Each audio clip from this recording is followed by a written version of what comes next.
విశాఖలో మాదక ద్రవ్యాలు కలకలం రేపాయి. ఏయూ ఇంజనీరింగ్ కళాశాల రోడ్డులో 25 గ్రాముల కొకైన్ను పోలీసులు పట్టుకున్నారు.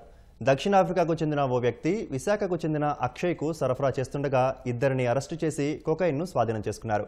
వీరి వద్ద నుంచి ఒక కారు, 3,60,000 నగదు, 3 సెల్ ఫోన్లు, ఒక డైరీని స్వాధీనం చేసుకున్నారు. గత ఏడాది కాలంలో రాష్ట్రంలో ఇంత మొత్తంలో కొకైన్ పట్టుబడటం ఇదే మొదటిసారి అని విశాఖ సిపి శంఖభ్రత బాగ్చి తెలిపారు. ఈ డ్రగ్స్ రాకెట్ కింగ్ పిన్లు ఇద్దరు ఢిల్లీలో ఉన్నట్లు సమాచారం ఉందని, వారిని పట్టుకునేందుకు ప్రత్యేక బృందాలను పంపనున్నట్లు ఆయన వెల్లడించారు.